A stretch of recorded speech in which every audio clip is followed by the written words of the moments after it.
Продолжается рабочая поездка главы Башкортостана Радия Хабирова по Шаранскому району.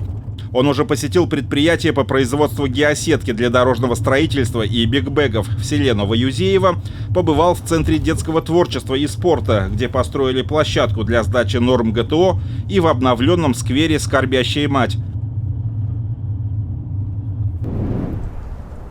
Следующий объект – крестьянско-фермерское хозяйство «Галим».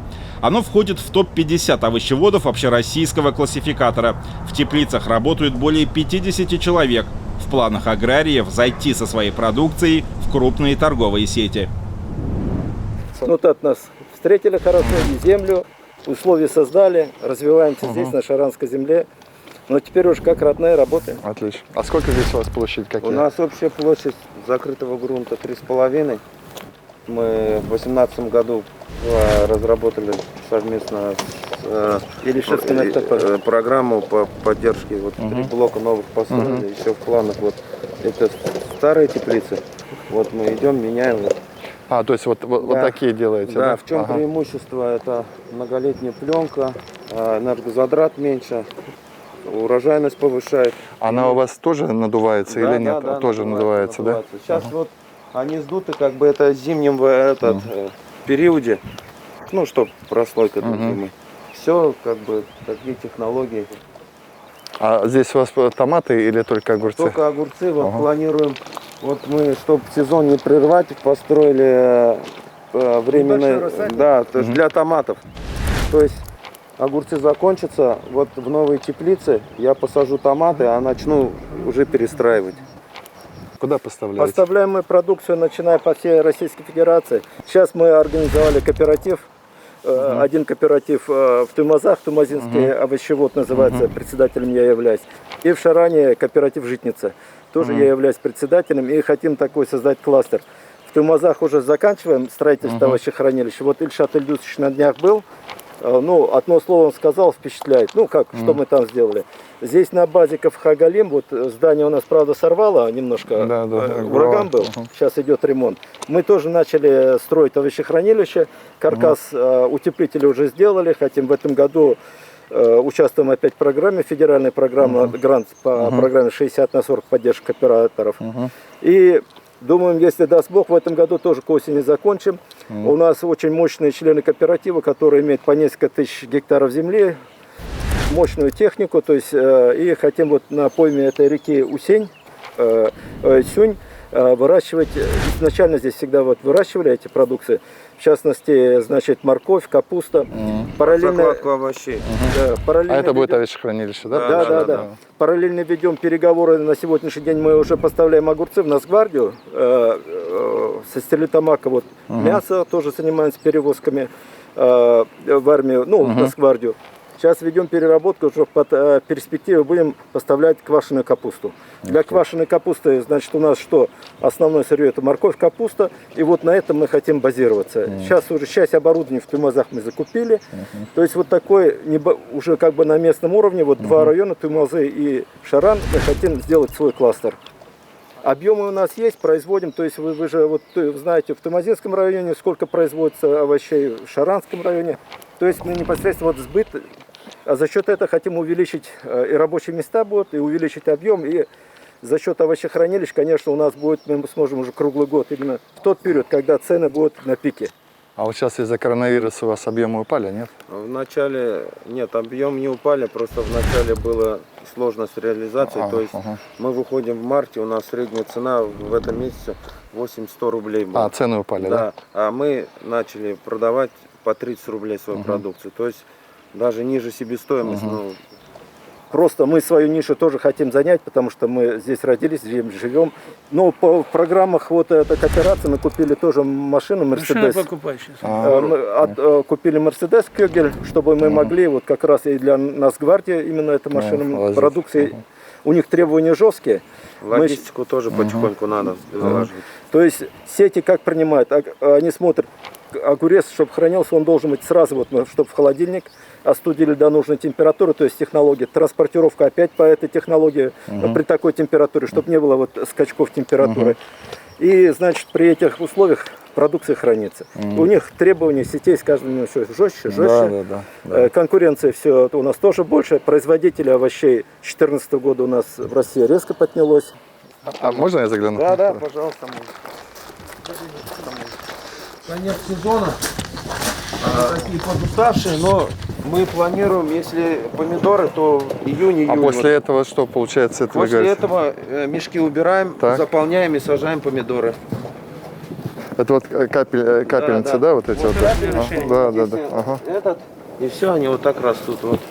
Но это считается не грунтовые все равно, да? Нет, малообъемка называется. Вот. Вот он, да? Да, малообъемно. Ну, цветочек, вот цветочек, вот потом понятно. засыхает. Сейчас от грунта все практически отошли. Это от Ну, солнца. Вот. это дорогое удовольствие. Ух ты. На вид, может быть, нет не как на стеклянных теплицах, но мы Экономика с зато, да? ними поборемся. Они даже по себестоимости, может быть, нам и проиграют. А вот ураган, когда был, ничего вас не Ураган, посносило? я бы сейчас Вот же фотографию. полностью... Нет, крышу-то я понял. А вот теплицы не задела? На теплицу, а до новых не достало. Вот до сюда долетели, Да, обломки эти вот здесь листы. лежали. Вот через эти две теплицы. Ну, мы залатали крыши теплиц. А так по касательной А прошли. обычно железная теплица тоже старая. она. Металлическая каркас. Ну, сейчас полным ходом у нас идет вот восстановление здания. Вот здесь овощехранилище делаете, Да, да? да. Вот видите, если А вы новое... решили даже этот фасад закрыть, да? Нет, фасад мы утеплили Ага. специально экструдированным пенополистиролом. Под землей 2 слоя, 10 сантиметров. Здесь, значит, 5 сантиметров утеплили. И сверху профнастилом. А здесь раньше что было вообще? Здесь был цех по ремонту комбайна. А, понятно. Ага. То есть МТС какой-то был, да? высота позволяет. Высота позволяет. Это Булат Маратович, младший мой сын. Он как раз занимается, вот кооператив «Житница», исполнительный директор, занимается сбытом. Вот примерно такие камеры мы сделали. Это вот первая, она самая это- маленькая, это чисто для огурцов. Они холодильные камеры будут, да? Охлаждение. Это самые маленькие, это непосредственно уже как бы заточено под КФХ-Галим. А когда не сезон, зимой мы хотим, ну, чтобы эффективно работать, под яблоки хотим. Ну, тоже как бы спрос. Я вообще скажу вот Ильшату Ильдусовичу вот про ваши идеи. Ну, он в курсе же.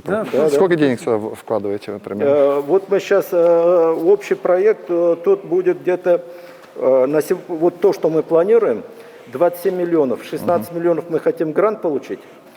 Остальные 40% должны свои. Но я с банком, с Россельхозбанком разговаривал, с Уфимским отделением, как бы, о том, что они мне, согласно программы, значит, 10% непосредственно свои, мы их уже положили, они у нас на счету, и 30% это хотим получить кредит. Мы с этими банками работаем, у нас положительная история, давно обороты есть, все позволяет. То есть, и оставшиеся 60 мы рассчитываем все-таки федеральные средства. Эти деньги приходят все-таки в нашу республику, остаются здесь, грубо на нашей земле, а это дополнительная рабочая сила. То есть и людям есть что работать, где работать, чтобы меньше уезжали и у себя трудились. Будет возможность, мы еще будем вот такие тиражировать, потому что если у нас будет больше объема, нам легче разговаривать с теми же сетями. Я вас с вашего разрешения приглашу через 2 недели на наш сельский час. Ну, сельский час мы его сейчас называем для села. Спасибо, что сюда переехали. Глава довольный. Ну, у нас и другие. Да я и говорю, хорошо. Сами мы с да. собой, я привел одноклассника, тоже у него столько же теплиц, баранами, лошадьми занимается, вот, ну, в другом конце деревни. То есть мы не Я только слышал, шаранская баранина очень вкусная, я слышал. Вот, как раз мой товарищ и выращивает их. Спасибо. До свидания, ребята. До свидания. Ради Фаридович, Республика Башкортостан — это крупный вот аграрный регион России, да, но вот вы правильно заметили, что... Крупнейший. Крупнейший, да, и правильно заметили, что вот, тем не менее, на прилавках, да, в магазинах очень много импортной продукции. Хотя мы же можем сами себя прокормить, в принципе, всем. Это политика сетей, к сожалению. Вы про прилавки, которые говорите, вот они говорят, они не могут в сети, крупные федеральные сети войти. Это большая проблема и такая Я сам помню, был участник событий, когда был закон Яровой, когда мы пытались подрегулировать, чтобы сети все-таки были более благосклонны к поставщикам. Ну, это тоже бизнес-сети, очень важный, социально важный бизнес. Поэтому вот все-таки надо когда-нибудь, надеюсь, найдут такую точку решения, когда выгодно и сетям, когда и выгодно сельхозпроизводителям. Пока, к сожалению, там не ладится. Но меня больше другое даже. В сети все равно как-то, знаете, они заходят, что-то делают. Меня больше волнует всегда, что мы много производим сельхозпродукции, но очень мало ее перерабатываем. Мы, по сути, те деньги, которые потенциально могли заработать, мы все отдаем на сторону. Поэтому вот такие вещи, когда вот то, что они уже хранят, понимаете, да, они уже зарабатывают. Вот это тоже уже вот этап там, в цепочке ценовой. И именно поэтому мы сейчас очень серьезно занимаемся, я о нем уже говорил как-то, завод по глубокой переработке пшеницы, зерна вообще. Если мы это сделаем, вот я считать буду, что я что-то действительно серьезное для сельского хозяйства республики сделал. Дай бог. Спасибо. Спасибо.